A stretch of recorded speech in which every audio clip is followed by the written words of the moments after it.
Hi, welcome to my tube. My name's Marge. I'm a Hilka, an empath. I like to do these little talks just about every day. Just on my take on things. My collective report. I look at the collective. It's like basically within us we have masculine, feminine energy. That presents itself different to each individual. There's different things. I grew up with a single mom. She was mom and dad. So, she had to take on both of those. And oftentimes the kind and loving went to the wayside because, sometimes things are, people communicate in just matters of fact, right? Emotion is what we put on to things. Yeah. A friend of mine went to heaven yesterday. DZ. Rest easy, DZ. He was one of those people who's always happy to see you. Hey, what's up, Marge? Marge, what do you know? All sorts of useless information. That's what I tell people every time they ask me what I know. All sorts of useless information. It's always happy. I wish I would have known that he was a fan of Edgar Casey when I still lived by him. We would have talked about Edgar Casey and Dolores Cannon for hours and hours. His contribution. Oh, what I was saying is I believe that, each and every one of us, we all have a spirit. We're just having a human experience. And when people determine for themselves what's masculine and feminine energy, and once people figure out how to balance that out with themselves, within themselves, then they can take things as they come a lot easier. It's when one dips a little too much into one or the other, it's where the imbalance comes and dissonances. And I don't think anybody's all good, and I don't think anybody's all bad. I think people are mostly good and mostly bad. But it's that majority, right, that we add to the collective. And when I look at the collective, I see the sum of all parts. Like the average sum total, or the average of the sum average of all vibrational frequency of every soul and spirit on the planet.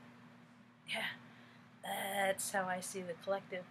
And when people pass on, they transition, they die, they go back to light, source, all that we all are. We are all creator, we are all love, and that's the highest vibration there is.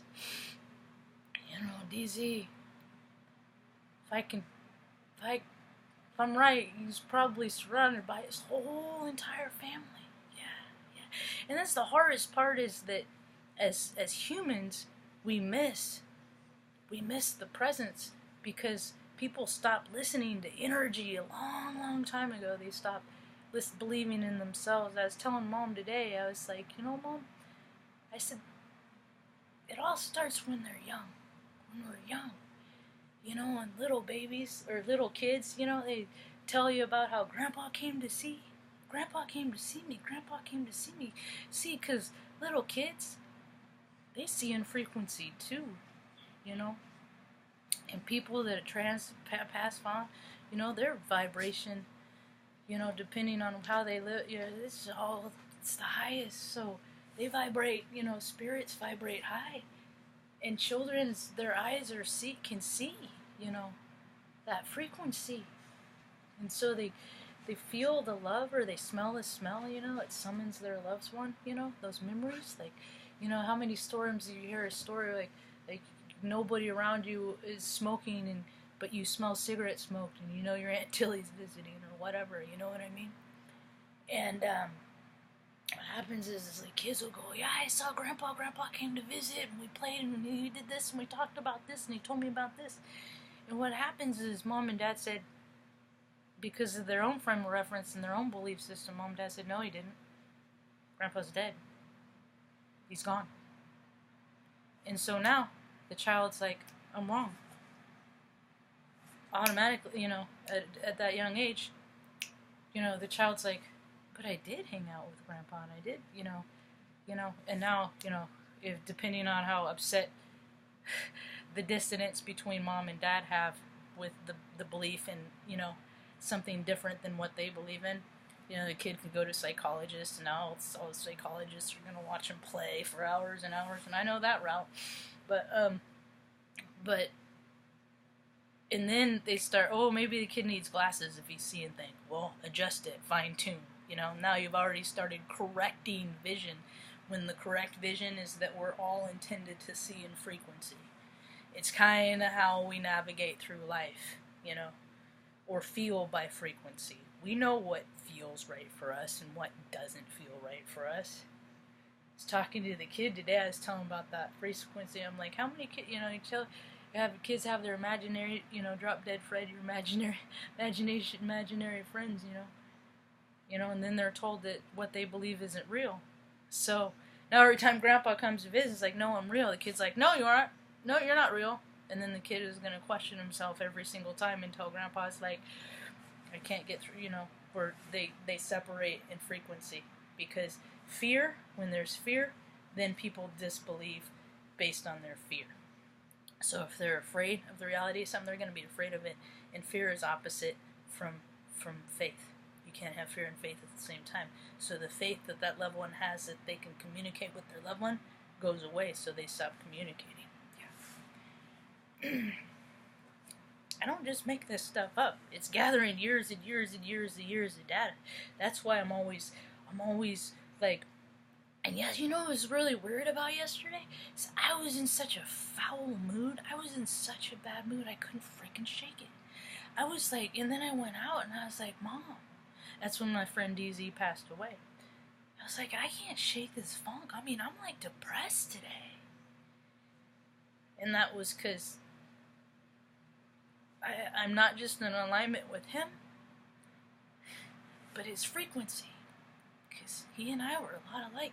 I'm in alignment with this whole family. I love them all very much. And it's because, and I have had to have a lot of life experience vicariously through watching other people and how they treat their family. Because my family, they don't treat each other real good. They don't treat each other as good as I'd like to see them. But that's alright. It's their path. And I need to stop trying to merge the two. If people don't want to be in my life, I have to let them go. Yeah. It doesn't leave a whole lot left, but the dogs are still here. So, when I was just so sad yesterday, I couldn't shake it, and I was like and it was because I was tapped into my soul tribe. Yeah. So, having to, experience a lot, it's a double-edged sword, because, we all have the same experiences. I don't think, it's very few and far between that people on the earth have never experienced love. Some people experience it, and they get to continue to experience it, and that's great, and they develop wonderful and stuff. Some people get a taste at some point, and then it goes away, and then they're always trying to match it that frequent and find it wherever they can. They make the mistake of mostly trying to match that with outside stuff, all that material stuff, alcohol, money, property, prestige, all that stuff. People are sorting it out. We're all just trying to get by, right? We're all just trying to get by through life. It's hard not to, it's the thing on Earth, is this life, this incarnation is just a drop in the bucket. But once you get in the emotion that you're going to have to miss your loved one for a while, you can get sucked that time stops, It's better to have loved and lost. Never to have loved at all. Keep trying. If you found it, and you know it exists, and if you've never felt that vibration realistically, but you're capable of it, then you know that you can find it, because you ain't the only one, yeah. So, I think that's about all I got for today. I hope you have a rad day. Peace.